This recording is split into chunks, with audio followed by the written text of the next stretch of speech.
My husband grabbed this wreath from the dollar store and I converted it into something extra sweet. I rolled air dry clay into balls and I made 3 different shapes. For the first one, I kept it circular and just flattened the bottom out. For the next ball, I gently pressed it down and then I used a heart cookie cutter to cut out a heart shape and I smoothed out the edges. For the third one, I flattened each side to make a square and I made a total of 14 shapes. I let the clay dry, which took about 3 days because it was pretty thick. I used brown acrylic paint and painted all of the shapes. I let that dry and painted a second coat to cover them completely. When that was dry, I applied red or white fabric paint onto the top of the clay shapes to resemble icing. Some of them I did a little squiggly lines, and then some of them I did straight lines. I let that dry, which took several hours. And I skipped this next step, but if you know you're going to be putting this outside, I recommend covering the clay shapes when they're completely dry in Mod Podge. I like using matte Mod Podge and just paint over the whole thing with a paintbrush and let it dry. Next, I grabbed my wreath and I used hot glue to secure it to cardboard. I trimmed the extra cardboard around the edges and I used hot glue to secure ribbon to the back side of the heart going all the way around the edge. I flipped it over and I painted the cardboard white with acrylic paint. Once dry, I grabbed some mini cupcake liners. I glued the clay shapes into the cupcake liners and then I glued that to the cardboard. And now I have the sweetest wreath for Valentine's Day that looks like a box of chocolates. What do you think? I hope this inspires you to get creative with dollar store wreaths and turn them into something extra special for the season. Grab a heart grapevine wreath from nicksseasonaldecor.com. And we also went to Michael's and found some of these really inexpensive roses. So these are about $1.25. And what we've done is we've taken all of the leaves, and you know, when you get these bushes, they're kind of sporadically throughout. We just pulled all of these leaves to the surface because we're going to cut these stems really short. And I'm just going to snip off the stems, leaving only about 1 inch. We don't need much stem because all we're going to do is work them right into the grapevine. So I'm actually not going to glue them in because the grapevine holds these really nicely. As long as you add a little bit of pressure, that greenery kind of sits in the grapevine. But of course, you can use your trusty glue skillet to glue each stem in place. So we're going to just start with each of these and work them around. So I'm just going to space them out a little bit so they're not super duper close together, but we're going to be able to maintain a heart shape because the grapevine is in the shape of a heart. So it doesn't really matter where you start or where you finish. So we are going to be doing kind of an ombre themed wreath. So we're going to be using red, white, and kind of a pinkish white as well. So I'm going to stop about 1/3 of the way down, but truthfully, whatever color scheme you're going for, you can stop at whatever point you desire.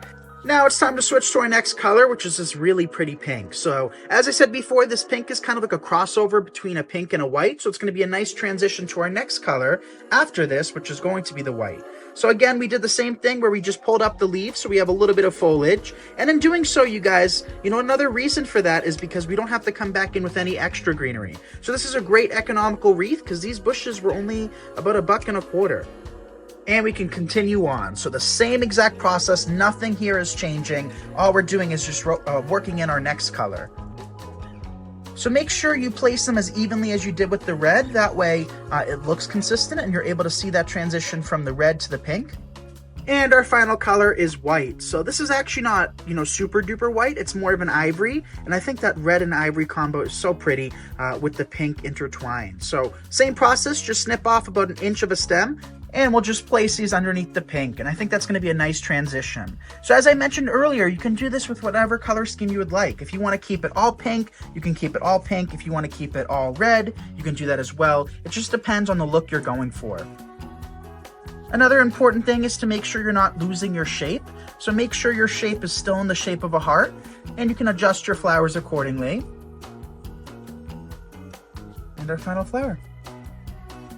So then just go throughout and kind of fluff it, make sure everything's exactly where you want it. So now let's hang up the wreath and show you how it turned out. In regards to a hanger, there really is no need for a hanger because the grapevine will sit on top of a command strip or a wreath hook really easily.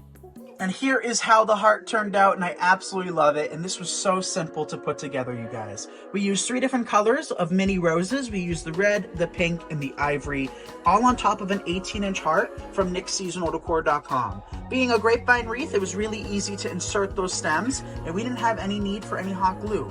We didn't work in a sign or embellishments or ribbons. We kept it strictly floral, and I absolutely love it. I picked up one of these hearts from the local dollar store. So don't put away any of your Christmas ornaments. These ones are mini from Walmart, and I think blending together the red and the pink is going to look perfect for Valentine's Day. So before doing anything, what you're going to want to do is remove the tops. So in this case, it's gold. The pink ones had a silver top, and all you're going to do is just take them and pop them right off. With this heart being styrofoam, I'm going to take a scrap floral stem and add a little bit of hot glue to the top of each ornament.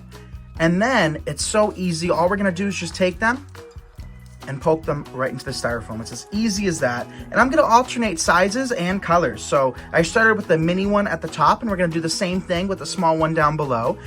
So we'll just continue filling in. It doesn't require a whole lot of hot glue, just a little bit. And then we just poke it right into the styrofoam heart. And we're just continuing all the way around. You might have noticed that I'm going in a very central line, so I'm keeping it focused right in the middle, and then whatever ornaments we have left over, we can place around the sides to bulk it up a little bit more. Now that we've went all the way around, we can take some mini ones and start filling in to kind of bulk it up. So these ones are kind of going around the edges now.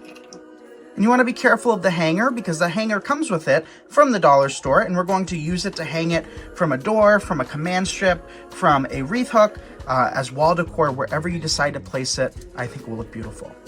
And our last pink I'll place up top, and our final ornament I will place right here. So I think it turned out so cute. Now I'm going to hang this from my wall and show you the grand reveal.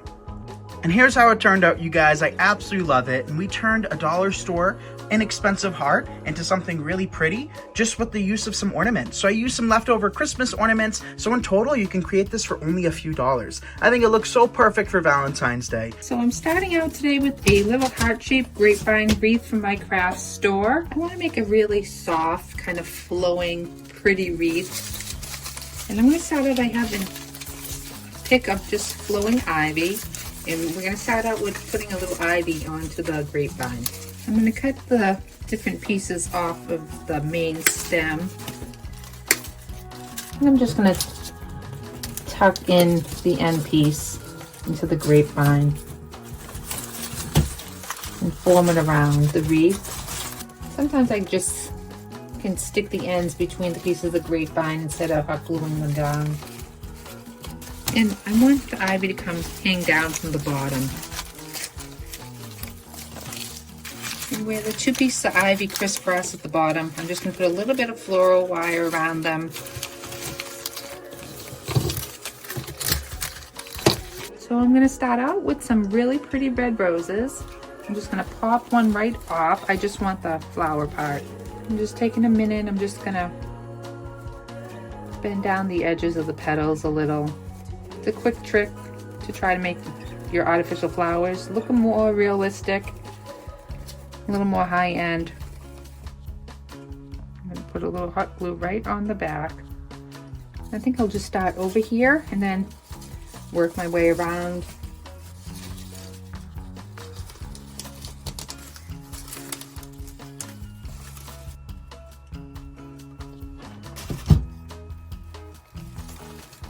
It looks pretty already, but I'm going to come in now and I'm going to add some really sweet light pink roses. I'm just putting them in between the red roses. And I have a couple stems of these really sweet little mini roses. I'm going to fill them in, cutting them off the main stem. We don't need all of that. I love this little mini bud. I'll find a nice little spot to pop him in. And I'll work on the other side now. Just pop those off. I'll probably use those extra little rose leaves after. And the last thing I'm going to add is a little bit of this baby's breath. I'm going to just pull off little stems and put it all around. Oh, that looks very pretty. Well, I think that came out beautiful. Now let's go hang it up.